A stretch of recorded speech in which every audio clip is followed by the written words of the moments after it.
Mr. Speaker, I just want to add a few things to what the majority leader said.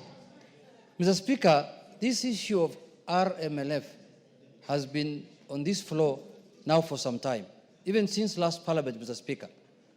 Mr. Speaker, what I've come to realize, there is a systematic program going on in this country to disconnect members of this House from the public completely. Mr. Speaker, I don't know where that plan is hatched, Mr. Speaker, whether it is in the executive or in the judiciary or somewhere. Mr. Speaker, there is a serious plan to disconnect members of parliament, especially members of the National Assembly, from the public, Mr. Speaker. Mr. Speaker, people tell you that it is not your work to bring development to the people.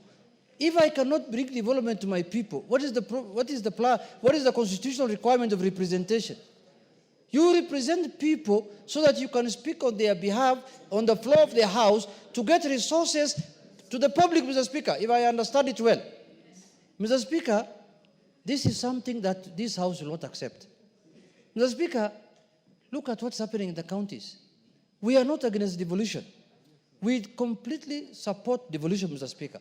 But, Mr. Speaker, we have to reanalyze since the last 10 or 12 years whether devolution has worked for this country. The only things we see in devolution is conferences every year that shows us beans, ndengu, carrots, cucumber, cassavas grown in our areas, Mr. Speaker. Those things have been happening since independence. My grandmother has been growing cassava since Kenya became independent, Mr. Speaker. That's what you are being shown in devolution conferences.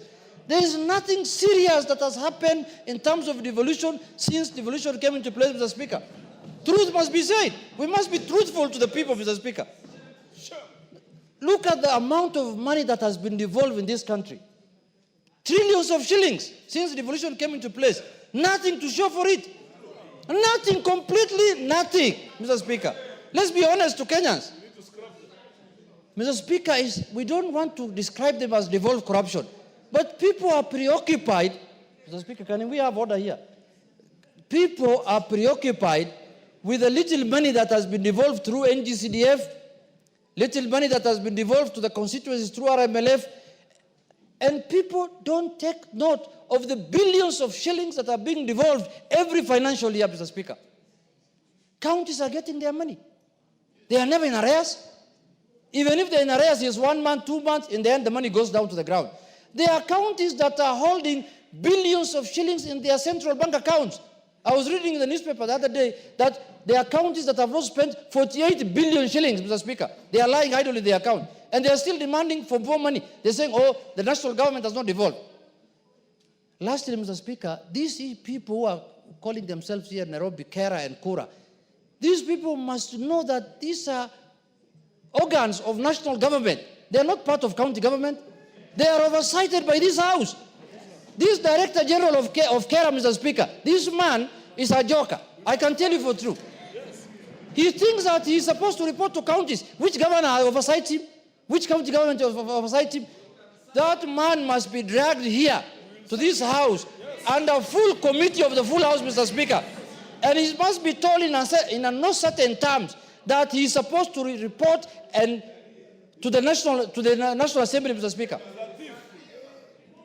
This is a man who thinks that he is supposed to work with county government. Which county government is giving him money? Mr. Speaker, you can go around to every constituency today, and we'll take you around as a Speaker. The roads that are maintained by constituency development, by this RMF through the constituency, are known. In every constituency, they're not even more than 4 or 5. Majority of the roads are classified as county roads, and they're in pathetic condition, all of them. And they're asking for the RLMF for the constituency. The ones for the constituency are well maintained. Actually, the national government is trying its best to even tarmac majority of the county roads. Mr. Speaker, we cannot take this thing anymore lying down. We will put our foot down. We are tired of these shenanigans of counties and judiciary all the time saying CDF is unconstitutional, and these people are enjoying their monies. They are not delivering any services to the public, and the people who are supposed to do that work are being curtailed, Mr. Speaker. This matter must come to an end, and we are going to pass, as the majority leader said, the county revenue allocation, the extra money we are giving them through the bill that has been brought here, without RLMF, if they don't want money, the bill will get stuck here for good. You can continue with the one that you have been given at the beginning of the year. And I want to tell the Council of Governors, please, don't joke with members of parliament. They have been elected just like the way you have been elected. Your votes, we got votes the same way you got votes. Some of you, we just go through waves. You know, there are people who are saying, when the new constitution was being formulated, governors should have been appointed job. There are people who are saying that. We can amend the constitution, if need be. So, Mr. Speaker, in conclusion, we are saying, let us respect everyone's work as enshrined in the constitution and the laws, Mr. Speaker, and we must make sure that we are not supposed to be made like we are not supposed to bring any development to our constituency. A governor told me, Mr. Speaker, he told me on my face that, you know, your work is representation and oversight. You are just to go and make noise in parliament. That is all. That's your work. You don't have any other work. I told him, my friend, when we are going to do the division of revenue bill, we will give you very little money if you talk like that. That's when you'll realize what power has the constitution given to the National Assembly. So, Mr. Speaker, we support the devolution, but the county, what is this thing called? The Council of Governors. This amorphous thing first. It's not in the constitution. I don't know, it's in the County Government Act or something, Mr. Speaker, which we can repeal even that one. They must respect members of parliament henceforth. And that is not anything we are begging for. Mr. Speaker, it's an order, and we will stand firm to make sure that our constituency gets development as required by law. Thank you, Mr. Speaker. Your leaders have spoken. Can we end there and go to some other business? Yes. Yes. Yes, Caroli, what is it? Much, Honorable Speaker, for giving me this opportunity. I'll add on to what Honorable Millie had said, taking the war to them. Honorable Speaker, 12 years ago when we were writing the new constitution, the original proposal was to have 14 counties plus Nairobi. There were supposed to be only 15. We ended up with 47. During this period, we've seen what is happening. Most of the counties, as a matter of fact, have nothing to show for. You go to counties, what the governors do are cultural festivals. In a year, there'll be 6, 7 festivals. You don't even know which one you are at. There'll be this, there'll be that. County governments are building posho mills, others are building rice mills, things that even the central government is already divesting from. Mr. Speaker, I belong to a small group which is already doing a study whether the structure that we have for devolution is sustainable for Kenya. And the preliminary conclusion is that it is not. As a matter of fact, what would be more sustainable is to protect devolution and devolved funds, but to channel them through constituencies. And what that would mean, I'll give an example. Turkana, that gets about 11, 12 billion per year with 6 constituencies, each constituency for direct development would have 2 billion a year. In Suba South, the calculation that we have done, if I was to oversee the constituency for 10 years at the current amount of devolved funds, in 10 years we'll have resolved all the road networks, built hospitals, finished all the schools. We will be talking about new things. So I think the war that we should take to them, building on what Honorable Milia said, is to relook at the constitution and the structure of devolution and take away the counties and protect the funds, but channel them as development funds directly to the constituencies. Because that is what is working in this country. All the other things are not working. And that is the war that we need to take to them as a house. And probably if this house, on a bipartisanship manner, can come up with a working group to explore this and review, using experts, exactly what we are proposing, we will help this country. Devolution in its current structure is not sustainable, will never work. It's a den of corruption. It's a den of incompetent people. You go to functions, governors have carried truckloads of people praising them. Another group has brought people fighting. I don't know. It's all chaos. It's not working for this country. Thank you, Honorable Speaker. Yes, Chepkonga. Thank you very much, Honorable Speaker. Honorable Speaker, I want to join my colleagues. You know, Honorable Speaker, I want to remind them. 2 Peter chapter 1, verse 12. The Bible says, remind them even though they know. Mr. Speaker, I want to remind the Council of Governors, even though they know that Article 95 of the Constitution is very clear, and it does not exist anywhere in any other article, Mr. Speaker. And it reads, for the avoidance of doubt, that the National Assembly represents the people of the constituents and special interests of the National Assembly. It says in 2, Mr. Speaker, the National Assembly deliberates on and resolves issues that are of concern to the people. Mr. Speaker, there is no other person in Kenya that has the power to resolve issues that are of concern to the people. It is only this House, Mr. Speaker. Even the courts themselves, I am being reminded by a layman here that the courts are also don't have power to resolve issues that are of concern to the people. Mr. Speaker, you know the other day we increased the RMLF from 18 shillings to 25. And now because we increased that money, they are now salivating. The reason we were doing so, Mr. Speaker, was to resolve issues that are of concern to the people. Mr. Speaker, you know, in the last government, they launched about 10,000 kilometers of roads. And you know, Mr. Speaker, there was no money to pay for those roads. And it is necessary that the RMLF was increased for purposes of paying off the outstanding bills with regard to those roads that have been constructed in those counties, Mr. Speaker. And so, Mr. Speaker, for someone to come and say that they are holding 10 billion shillings because they are salivating for the 7 or 8 shillings that was increased is completely unfair and unconstitutional, Mr. Speaker. You know, people just read Article 95 and they just go to sleep. Article 95 says members of parliament have 4 roles: oversight, budgeting, representation, and legislation. Mr. Speaker, we budget. There is no one else under the sun in Kenya who has the role of budgeting of the resources of this country, which Kenyans pay as taxes, Mr. Speaker. In fact, the Senate or any other body cannot originate a money bill. It can only be originated from this House. That is the reason why Kara could not be passed until this House agrees. Mr. Speaker, we are not begging the Council of Governors.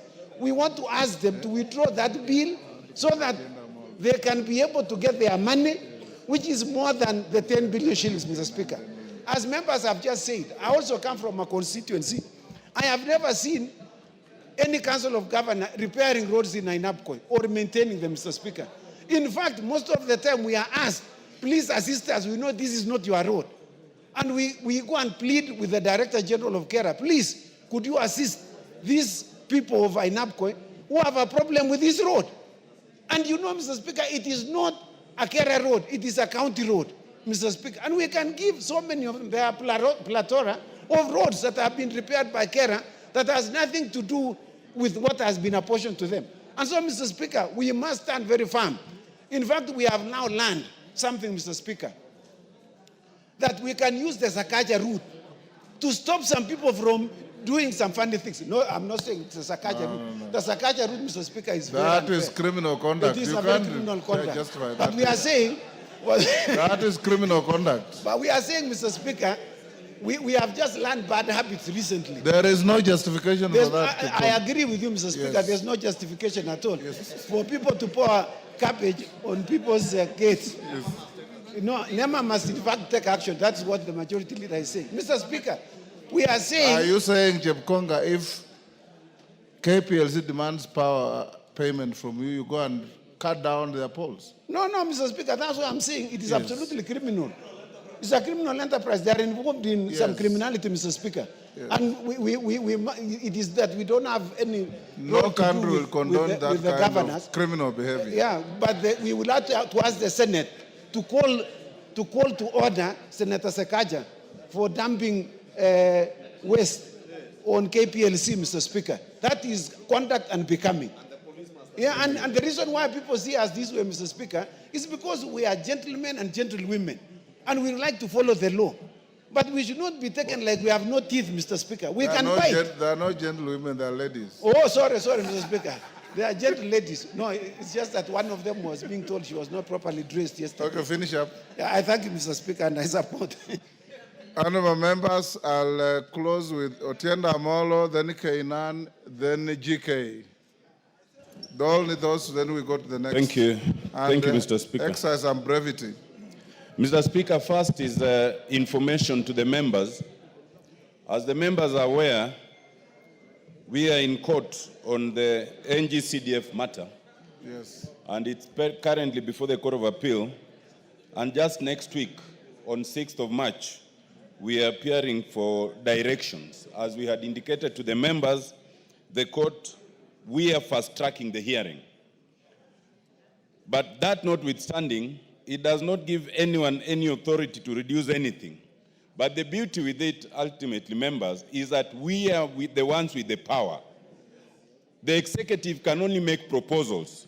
So it is within us to change what we need to change. And I agree with the ruling with the Speaker earlier that we must proceed as a matter of necessity. Secondly, on the RMLF matter, it is very interesting, Mr. Speaker, that the very people who are with us in court, who challenge the NGCDF matter every day, who litigate up to the Supreme Court and come back and restart again, have never found it necessary to challenge any of the exercise of authority by the counties, including the bursaries. Strictly speaking, the county governors are supposed to deal with ECD and TVCs. Now, TVCs, you end up with students coming to the members of parliament to support them, even the institutions themselves. One would have thought that the governors would actually concentrate on the areas of their jurisdiction before they spill over. But many of us have usually not complained because in most of our constituencies, students are needy. So that even with all that, you still find other students who don't get it. But when then the same governors want to encroach into our area, then it calls for us to demonstrate that our power is not just latent, it is potent. And in that respect, Mr. Speaker, I think that as we go along, and we don't have to wait for your direction on this, we as members will be taking on these governors on many of these things, in court and outside court, in matters we filed and those ones filed by others, so that we can get what we call an equilibrium of power. So that people understand that actually this is where the power lies. It does not lie in courts, it does not lie in the executive, it lies here. Courts can interpret the law anytime, and they can interpret our actions anytime. But ultimately, they cannot stop us from making legislation however we want. Courts cannot stop us from exercising our powers in terms of the budget however we want. Let's send a caution to the governors that what's good for the goose is good for the gander. Thank you.